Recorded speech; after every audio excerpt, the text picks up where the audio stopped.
જય શ્રી કૃષ્ણ મિત્રો, રાધે રાધે. સ્વાગત છે તમારું એક નવા જ વિડીયોમાં. તો આવી ગયા છીએ આપના માટે એક નવો જ વિડીયો લઈને. વિડીયો ગમે તો લાઇક કરજો, શેર કરજો. શ્રાવણ મહિનામાં પરિણીત મહિલાઓએ આ 7 કામ કરવા જોઈએ. તમે ધનવાન બનશો. નમસ્તે મિત્રો, આપ સૌનું હાર્દિક સ્વાગત છે. પ્રિય ભક્તો, કૃપા કરીને ભગવાન ભોલેનાથના પ્રિય મહિના શ્રાવણના આ વિડીયોને એક સુંદર લાઇક આપો. આપ સૌ શિવ ભક્તોને શ્રાવણ મહિનાની હાર્દિક શુભકામનાઓ. ભક્તો, જો તમે તમારા જીવનમાં કંઈક નવું શીખવા માંગતા હો તો આ શ્રાવણ વિડીયોને સંપૂર્ણપણે જુઓ. તેને અડધું ન છોડો અને આ સાથે ચેનલને સબસ્ક્રાઇબ કરો, જેથી તમને આવનારા જ્ઞાનથી ભરેલા વિડીયો સીધા સૂચનાઓ દ્વારા મળતા રહે. પ્રિય ભક્તો, જો સ્ત્રી પરિણીત છે તો આવી સ્થિતિમાં જો તમારા પતિ પણ તમને આ 3 વસ્તુઓ પહેરવાનું કહે તો તમારે તરત જ ના પાડી દેવી જોઈએ. પરિણીત મહિલાએ શ્રાવણ મહિનામાં ભૂલથી પણ આ 3 વસ્તુઓ ક્યારેય ન પહેરવી જોઈએ.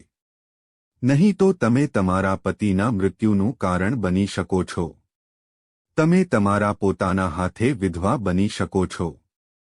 ભક્તો, આજે અમે તમને આ વિડીયોમાં આ વિશે જણાવવા જઈ રહ્યા છીએ. વિડીયોમાં પરિણીત મહિલાઓ વિશે ખુલીને વાત કરો. અમે તમને 5 થી 7 એવી વાતો જણાવવા જઈ રહ્યા છીએ જે દરેક પતિ પત્નીએ ઓછામાં ઓછી એકવાર સાંભળવી જોઈએ. એટલા માટે તમારે આજે આ વિડીયો કોઈ પણ શરમ વગર જોવો જોઈએ, જેથી તમે તમારા જીવનના બરબાદીનું કારણ ન બનો. લગ્ન પછી પતિ પત્ની સાથ જીવન માટે એકબીજાના બની જાય છે. પ્રિય ભક્તો, લગ્ન પછી પતિ પત્ની પોતાની યુવાની ઠંડી કરવા માટે સેક્સ કરે છે. પરંતુ ઘણી સ્ત્રીઓ જે નવા લગ્ન કરે છે, નવા સંબંધમાં, નવી યુવાનીમાં પત્ની માટે પતિ દ્વારા ઘણી એવી વસ્તુઓ લાવવામાં આવે છે જે પત્ની ભૂલથી પહેરી લે છે. તે સમયે પત્નીને ખબર નથી હોતી કે આ 3 વસ્તુઓ પહેરવાથી પતિનું મૃત્યુ જલ્દી થાય છે. ભક્તો, આજે પતિ પત્નીએ બધા કામ છોડીને આ વિડીયો ખૂબ કાળજીપૂર્વક જોવો જોઈએ. ચાલો તમને જણાવી દઈએ કે આજના આધુનિક યુગમાં પરિણીત સ્ત્રીઓ ઘણી એવી વસ્તુઓ પહેરે છે જેના વિશે તેઓ જાણતા પણ નથી. આવી સ્થિતિમાં તે સ્ત્રીઓ પોતે જ તેમના પતિના મૃત્યુનું કારણ બની જાય છે. તેઓ વિનાશનું કારણ બને છે. પ્રિય ભક્તો, કારણ કે તેમણે વાસ્તુશાસ્ત્રને સમજવું પડશે. શાસ્ત્રોનું કોઈ જ્ઞાન નથી. શાસ્ત્રોમાં પણ એવું લખેલું નથી કે કંઈ પહેરી શકાય.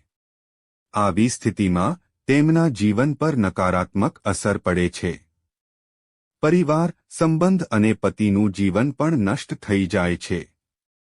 તો આવી સ્થિતિમાં ચાલો જાણીએ કે સ્ત્રીઓએ ક્યારે એવી 3 વસ્તુઓ કંઈ ન પહેરવી જોઈએ. ભગવાન ભોલેનાથ પોતે કહ્યું છે કે જે કોઈ શ્રાવણ મહિનામાં સાચા મનથી સારી રીતે પૂજા કરે છે, હું તેનો સ્વીકાર કરું છું અને તે ભક્તની દરેક ઈચ્છા પૂર્ણ કરું છું. પછી ભલે તે પૈસા સાથે સંબંધિત હોય કે વ્યવસાય સાથે સંબંધિત.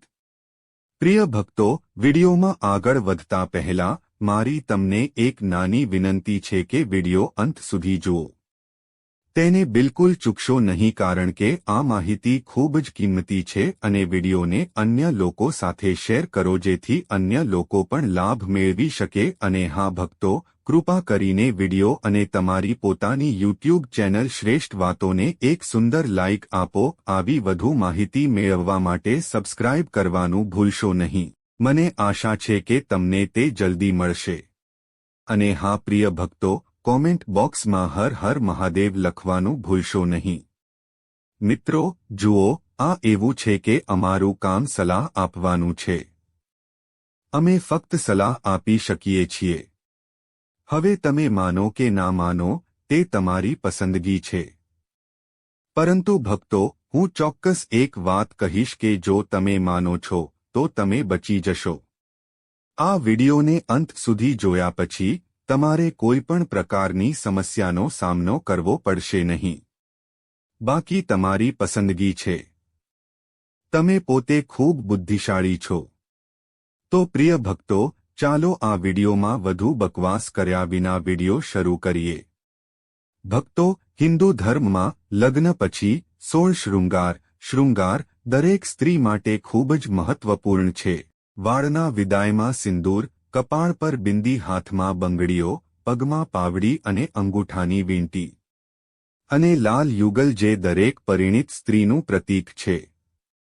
આ પહેરીને જ્યારે કોઈ છોકરી પોતાનું ઘર છોડીને બીજા ઘરમાં પ્રવેશ કરે છે ત્યારે તેના જીવનનો અર્થ બદલાઈ જાય છે. પ્રિય ભક્તો, શૃંગાર એક તે સ્ત્રીની સુંદરતામાં વધારો કરે છે. તે સ્ત્રીના જીવનમાં પરિવર્તન અને સમાજમાં તેની ઓળખનું એક નવું સ્વરૂપ રજૂ કરે છે. સૌર શૃંગાર ફક્ત ધાર્મિક દૃષ્ટિકોણથી જ નહીં પરંતુ વૈજ્ઞાનિક દૃષ્ટિકોણથી પણ મહત્વપૂર્ણ માનવામાં આવે છે. ભક્તો, સૌર શૃંગારમાં વપરાતી વસ્તુઓ કોઈપણ પરિણીત સ્ત્રીના લગ્ન જીવનનું પ્રતિનિધિત્વ કરે છે. તેમાં વપરાતી દરેક વસ્તુનું પોતાનું મહત્વ હોય છે. પ્રિય ભક્તો, હિન્દુ ધર્મમાં માનતી દરેક પરિણીત સ્ત્રી શ્રાવણ સોમવારે ઉપવાસ રાખે છે અને પોતાના પતિના લાંબા આયુષ્ય અને સુખી જીવનની કામના સાથે 16 શૃંગાર પહેરે છે. પરંતુ ઘણી વસ્તુઓ એવી છે જે સ્ત્રીઓએ ક્યારે પહેરવી જોઈએ નહીં. હવે અહીં કેટલાક ભક્તો હશે જે અમારી વાતને હળવાશથી લેશે. ભક્તો, કારણ કે તેમને વાસ્તુશાસ્ત્રનું જ્ઞાન નથી. તે ભક્તોને અમે કહેવા માંગીએ છીએ કે અમે જે માહિતી આપી રહ્યા છીએ તે તમારા માટે સારી વાત છે. આજના બદલાતા સમયમાં કોઈને વાસ્તુશાસ્ત્ર વિશે ખબર નથી. તો પછી આ ઉપાયોને અનુસરીને અથવા વિડિયોઝ જોઈને હું તેમાં બિલકુલ માનતો નથી. તેથી જ પ્રિય ભક્તો, તે સાચું અને સચોટ છે. 100% માહિતી સાથે જાણવા માટે આ વિડીયોમાં જોડાઓ. ચાલો વિડીયો આગળ વધારીએ. તમારી પાસે જે કામ છે તે હમણાં બાજુ પર રાખો. તમને જે કહેવામાં આવી રહ્યું છે તે ધ્યાનથી જુઓ અને સાંભળો. ફક્ત સાંભળવાથી જ તમારો ઉદ્ધાર થશે. ભક્તો, તમને જે માહિતી કહેવામાં આવી રહી છે તે ધ્યાનથી જુઓ અને સાંભળો. નંબર 1, શાસ્ત્રોમાં સ્પષ્ટપણે કહેવામાં આવ્યું છે કે કોઈ પણ પરિણીત સ્ત્રીએ ક્યારેય સંપૂર્ણપણે સ્વચ્છ સફેદ કપડાં પહેરવા જોઈએ નહીં. આવું કરવાથી તમારા મનને નુકસાન થઈ શકે છે. તમને જણાવી દઈએ કે આજના ફેશનના યુગમાં સ્ત્રીઓ સુંદર દેખાવા માટે ઘણી મર્યાદાઓ પાર કરે છે. પ્રિય ભક્તો, જે વિશે વિચારવું પણ પાપ સમાન છે. વાસ્તુશાસ્ત્ર અનુસાર કોઈપણ પરિણીત સ્ત્રીએ ક્યારેય સંપૂર્ણપણે સ્વચ્છ સફેદ રંગની સાડી કે સૂટ પહેરવો જોઈએ નહીં. તેની પાછળનું કારણ એ છે કે સફેદ રંગની સાડી પહેરવાથી પતિ અને ધર્મ પ્રત્યેની ભક્તિ સંપૂર્ણપણે સમાપ્ત થઈ જાય છે અને તેમના સંબંધોમાં ઘણું નુકસાન થાય છે. નકારાત્મક ઉર્જા પ્રવેશ કરે છે. આ ડ્રેસ વિધવાઓ પહેરે છે. એવું થવાનું છે. ભક્તો, હિન્દુ ધર્મની માન્યતા અનુસાર વિધવા સ્ત્રી સફેદ સાડી પહેરે છે. આવી સ્થિતિમાં તમે તમારા પતિના મૃત્યુનું કારણ બની શકો છો. તેથી સાવચેત રહો. બીજી બાજુ, જો તમારે સફેદ રંગના કપડાં પહેરવા હોય તો એવા કપડાં પહેરો જેમાં કોઈ અન્ય રંગનો પણ રંગ હોય. પ્રિય ભક્તો, પરંતુ ક્યારેય સંપૂર્ણપણે સફેદ રંગના કપડાં ન પહેરો. નહીંતર ઘરમાં નકારાત્મકતા પ્રવર્તશે અને ઘર દેવાળિયા બનવાની આરે આવી જશે. નંબર 2, આ આધુનિક યુગમાં સ્ત્રીઓ સુંદર દેખાવા માટે પગમાં સોનાની પાયલ અને અંગૂઠાની વીંટી પહેરે છે જે પરિણીત સ્ત્રીઓ માટે સંપૂર્ણપણે અશુભ માનવામાં આવે છે. ભક્તો, પગમાં સોનાની બનેલી વસ્તુઓ પહેરવી એ કુબેર મહારાજનું અપમાન છે અને જેના કારણે તમારા પરિવાર સાથેના સંબંધો તૂટી શકે છે અને ઘણી સમસ્યાઓ પણ ઊભી થઈ શકે છે. દેવી લક્ષ્મી ધનની દેવી છે, પણ સંપત્તિનું વિતરણ કરવું એ કુબેર મહારાજનું કામ છે. એટલા માટે ક્યારેય પગમાં સોનું ન પહેરો. પગમાં સોનું પહેરવું એ પાપ છે એવું લાગે છે. એટલા માટે પ્રિય ભક્તો, સાવચેત રહો. નંબર 3 હિન્દુ ધર્મ અનુસાર સિંદૂર અને મંગળસૂત્રનું મહત્વ. સિંદૂર અને મંગળસૂત્ર વિના લગ્ન અધૂરા માનવામાં આવે છે. તમને જણાવી દઈએ કે બધા જાણે છે કે સિંદૂર સુહાગનું પ્રતીક છે. તેઓ તેને પોતાના પતિની ખુશી સાથે જોડે છે. ભક્તો, જો કોઈ સ્ત્રી લગ્ન કર્યા પછી પણ સિંદૂર ન લગાવે તો તેને દુનિયાનું સૌથી મોટું પાપ માનવામાં આવે છે અને અન્ય લોકો તમારા આ પવિત્ર સંબંધને માનવીય કહી શકે છે. એટલા માટે વિદાયમાં સિંદૂર હોવું જરૂરી છે. મંગળસૂત્રનું પણ ખૂબ મહત્વ છે. તમે મંગળસૂત્રમાં સોનું કે પિત્તળનો ઉપયોગ ન કરી શકો, પરંતુ પીળા દોરામાં કાળા માળા હોવા જોઈએ. પ્રિય ભક્તો, એવું માનવામાં આવે છે કે મંગળસૂત્રનો પીળો ભાગ પાર્વતી અને કાલનો ભાગ છે અને જે સ્ત્રીઓ પરિણીત હોવા છતાં મંગળસૂત્ર પહેરતી નથી તો તે સૌથી મોટું પાપ છે. આવી સ્થિતિમાં તમારા સંબંધો કલંકિત થઈ શકે છે. પરિણીત સ્ત્રીએ મંગળસૂત્ર પહેરવું જ જોઈએ. જો તમારી પાસે મંગળસૂત્ર નથી તો ઓછામાં ઓછું તમે તમારા ગળામાં કાળો દોરો પહેરી શકો છો. ભક્તો, જ્યારે મહાદેવે પોતે લગ્ન કર્યા ત્યારે મહાદેવે માતા પાર્વતીને મંગળસૂત્ર આપ્યું હતું. જ્યારે ભગવાન પણ આ નિયમોથી પડી ગયા હોય છે ત્યારે આપણે ફક્ત સામાન્ય માણસો છીએ. તો વિડિયોને અંત સુધી જુઓ, કારણ કે હવે અમે તમને જણાવવા જઈ રહ્યા છીએ કે એવી કઈ વસ્તુ છે જે સિંદૂર બોક્સમાં રાખવી જોઈએ અને જે ઘણા કાર્યોમાં ખૂબ જ શુભ છે. પ્રિય ભક્તો, ધાર્મિક માન્યતા અનુસાર સિંદૂર લગાવવા માટે ઘણા નિયમો છે જેનું પાલન કરવું ફરજિયાત છે. સિંદૂર લગાવવાના સંદર્ભમાં જે પણ નિયમો બનાવવામાં આવ્યા છે, બધી પરિણીત મહિલાઓએ આ નિયમોનું પદ્ધતિસર પાલન કરવું જોઈએ. ભક્તો, નહીં તો તેમના જીવનમાં સમસ્યાઓ ઊભી થવા લાગે છે.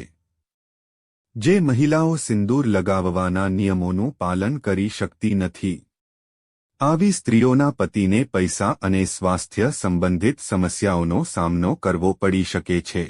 તો ચાલો જાણીએ કે સિંદૂર લગાવવાના કયા નિયમો છે જેનું પાલન દરેક સ્ત્રીએ કરવું જોઈએ.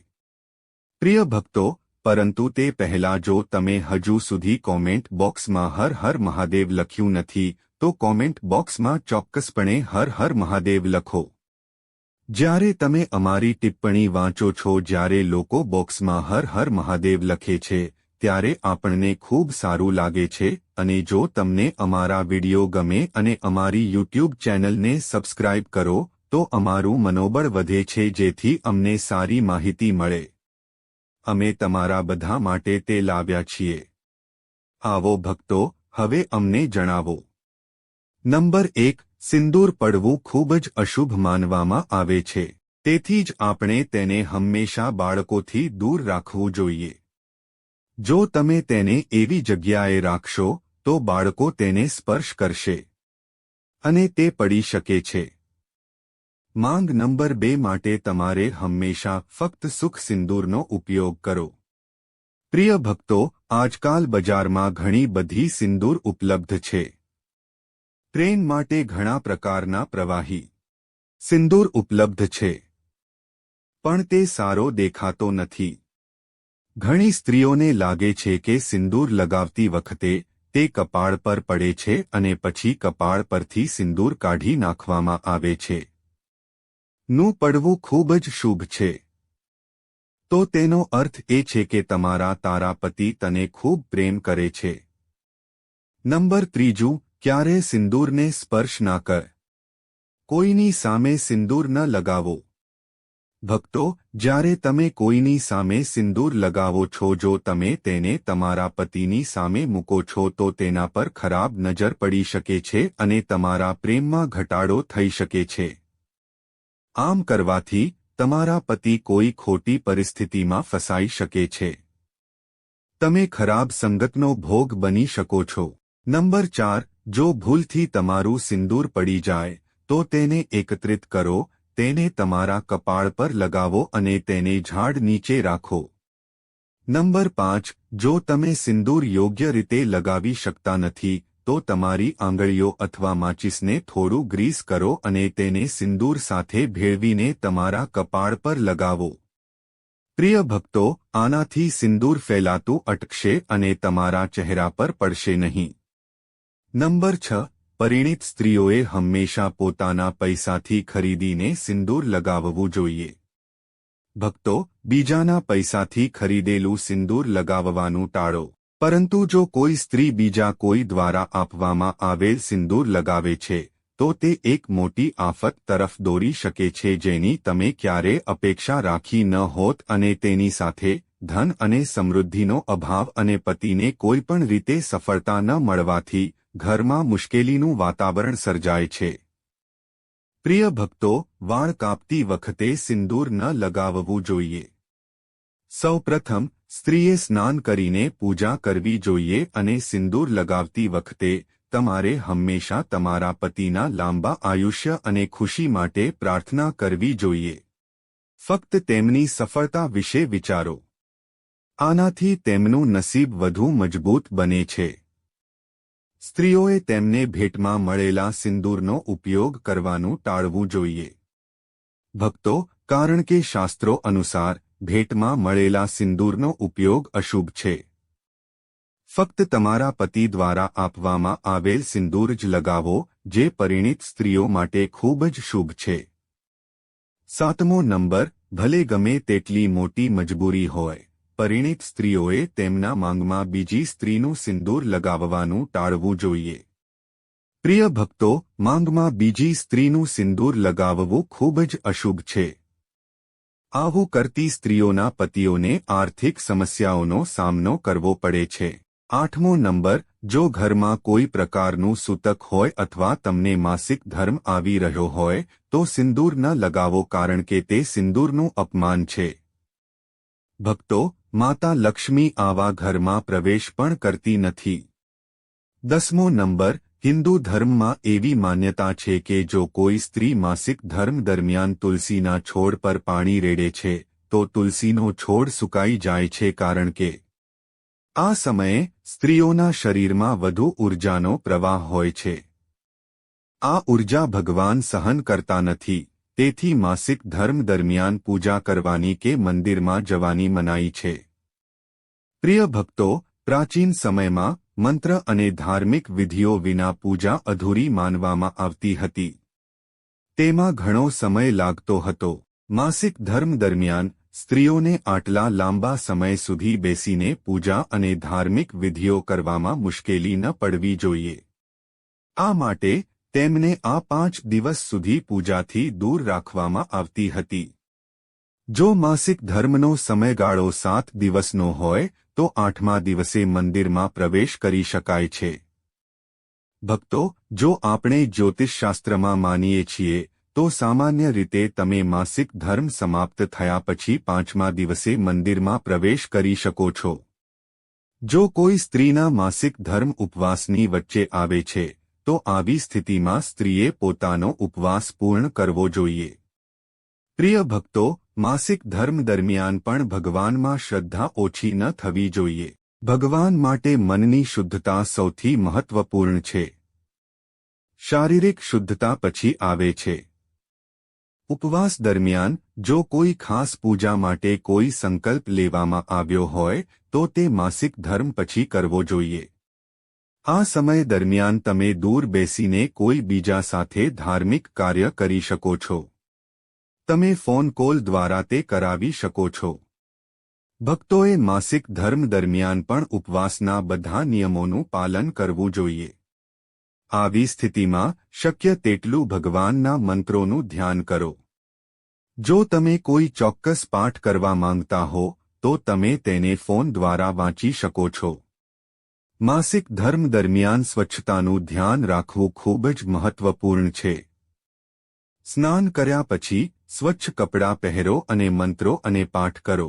પ્રિય ભક્તો, ધાર્મિક માન્યતાઓ અનુસાર સ્ત્રીઓએ માસિક ધર્મ દરમિયાન સિંદૂર લગાવવું જોઈએ કે નહીં.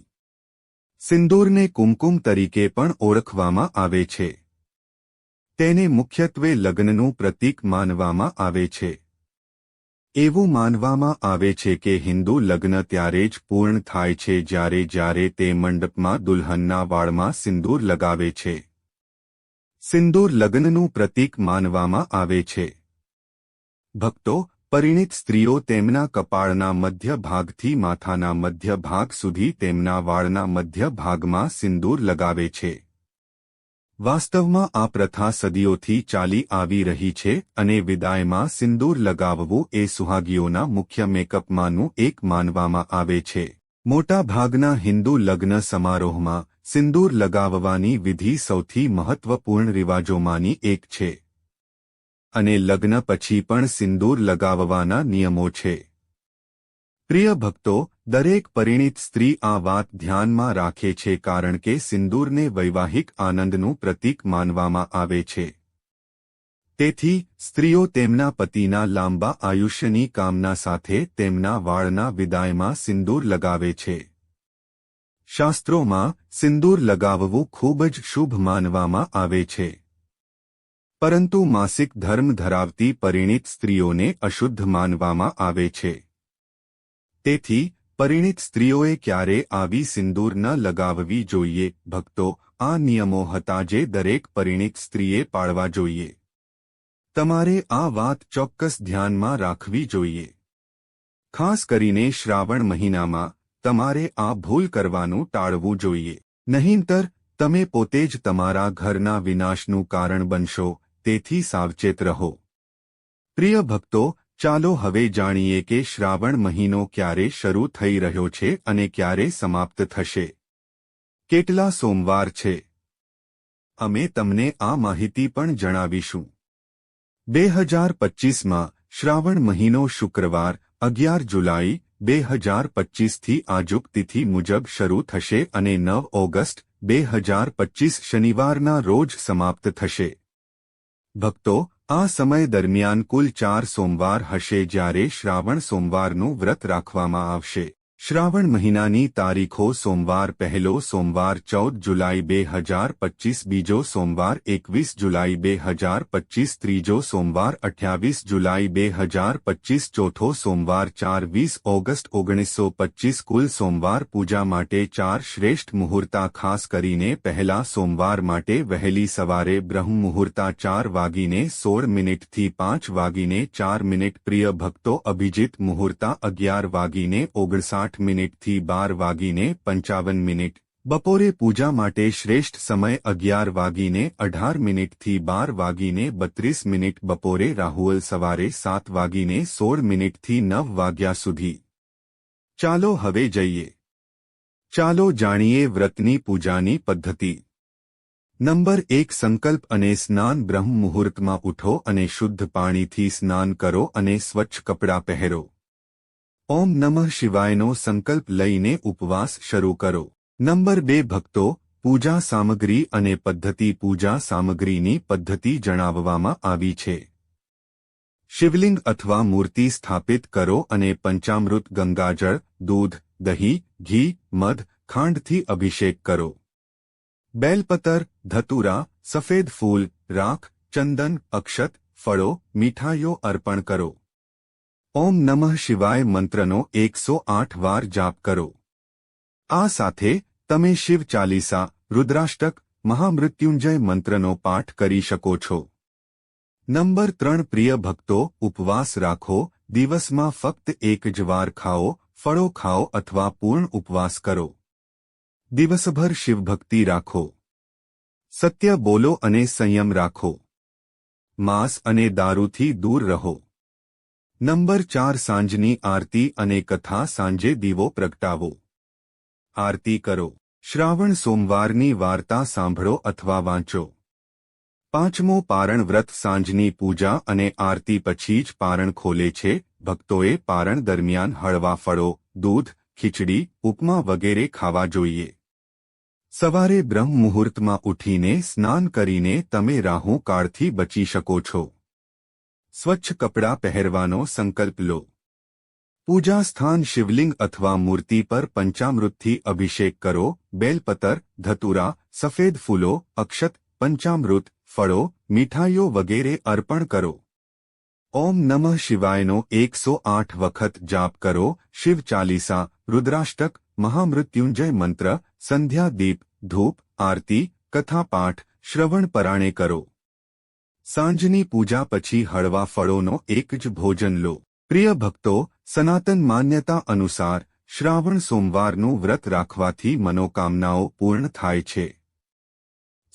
સુખ, સમૃદ્ધિ અને વૈવાહિક ગૌરવમાં વધારો થાય છે. પુરાણો અનુસાર અપરિણિત છોકરીઓ અને પરિણીત સ્ત્રીઓ લગ્ન, સ્નેહ, સંબંધો અને પરિવાર કલ્યાણ માટે આ વ્રત રાખે છે. ભક્તો, શાસ્ત્રો અનુસાર શ્રાવણ મહિનો વર્ષના તમામ 12 મહિનામાં શ્રેષ્ઠ મહિનો માનવામાં આવે છે. કારણ કે આ દિવસે ભગવાન ભોલેનાથ અને માતા પાર્વતીની પૂજા કરવાથી વ્યક્તિને બધી ભૌતિક સુખસુવિધાઓ મળે છે. પ્રિય ભક્તો, તમને આ વિડિયો કેવો લાગ્યો અમને કોમેન્ટમાં જણાવો. જો તમે માતા લક્ષ્મીના સાચા ભક્ત છો તો તમને પ્રેમ, સ્નેહ, આશીર્વાદ મેળવવા માંગો છો અને માતા લક્ષ્મીના આશીર્વાદ ઈચ્છો છો. જો તમે તમારા ઘરમાં દેવી લક્ષ્મીને પ્રસન્ન કરવા માંગો છો તો વિડિયોને ઝડપથી લાઇક કરો અને તમારી પોતાની યુટ્યુબ ચેનલ શ્રેષ્ઠ વાતોને સબસ્ક્રાઇબ કરો અને કોમેન્ટ બોક્સમાં હર હર મહાદેવ લખો. મિત્રો, આ બધી માહિતી જનહિતને ધ્યાનમાં રાખીને આપવામાં આવી રહી છે. તમારી શ્રદ્ધા અને માન્યતા પર જ્યોતિષ અને ધર્મના ઉપાયો અને સલાહ અજમાવો. વિડિયોનો હેતુ ફક્ત તમને વધુ સારી સલાહ આપવાનો છે. અમે આ સંદર્ભમાં કોઈપણ પ્રકારનો દાવો કરતા નથી. મિત્રો, જો તમને વિડિયો ગમ્યો હોય તો ચોક્કસપણે લાઇક કરો અને સબસ્ક્રાઇબ કરો. આભાર. જય શ્રી કૃષ્ણ.